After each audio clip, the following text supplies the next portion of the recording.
দাদা আসসালামু আলাইকুম। জি ওয়ালাইকুম আসসালাম। আচ্ছা আমি একটা স্মৃতিচারণে করতেছি আর কি। আমরা যখন ছোটোবেলায় এই মেরাদিয়া বাজারে আসতাম, মেরাদিয়া হাটে আসতাম, হ্যাঁ। তখন আমরা মনে আছে যে এই রাস্তা দিয়ে একটা ছোট ব্রিজ ছিল, তাই না? ইটের ব্রিজ ছিল। এখানে একটা ভ্যালি ব্রিজের মতন ছিল। আচ্ছা হ্যাঁ। সেই কথাগুলি আপনি স্মৃতিচারণ করেন তো। এটা ধরেন আপনার এই ব্রিজটা এই দক্ষিণ বনশ্রী যে নন্দীপাড়া ব্রিজের থেকে অ্যাড হয়ে এই খালটা আমাদের একদম ওই মেরাদিয়া ওই খালে যা অ্যাড ছিল, মানে নোয়ারা নদীর সাথে। হ্যাঁ নড়াইল নদীর সাথে অ্যাড ছিল। এই খাল দিয়ে নৌকা, ওই যে এখানে একটা ছোট একটা বটগাছ ছিল, বটগাছের পাশ দিয়ে।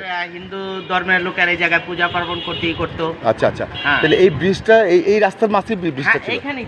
এখানেই ছিল। আচ্ছা তাহলে এটার উপরে এখন রাস্তা নাকি? হ্যাঁ এখন রাস্তা। আর ওই পাশে ওপাশে তো যে সোহাগ পরিবহনের বাড়ি। তাহলে কি সোহাগ পরিবহন কি এই জায়গাটাকে দখল করে ফেলছে, মানে সরকারি জায়গাটা?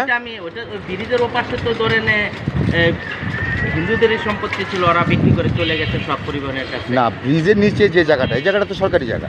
হ্যাঁ ব্রিজের জায়গাটা তো এখন রাস্তাই হয়ে গেছে। আচ্ছা এটা তো রাস্তা হয়ে গেছে। আচ্ছা এই বিএলই ব্রিজটা এখন রাস্তা, রাস্তা হয়ে গেছে। আচ্ছা এটা এখন রাস্তা। হ্যাঁ। ঠিক আছে, বেলি ব্রিজটা রাস্তা, কিন্তু বেলি ব্রিজের দুই পাশ, ওই পাশ যেটা, ওইটা তো সোহাগ পরিবহনের দেখা গেল যে সোহাগ পরিবহন বাউন্ডারি করে দোকানপাট করে ফেলছে। তাহলে ব্রিজের নিচে দিয়ে যে প্রবাহমান ছিল যেটা খালটা, ওই খালটা তো এখন সোহাগ পরিবহন দখল করে রাখছে। ইস্টার্ন ইস্টার্ন হাউজিং কিছু দখল করে রাখছে না? আচ্ছা দাদা, আপনার নামটা কি? আমার নাম শুভ। আচ্ছা, আপনি তো দেখছেন না এটা পুরোপুরি এই ব্রিজের নিচে তো আমিও নিজেও গোসল করেছি, হ্যাঁ তাই না?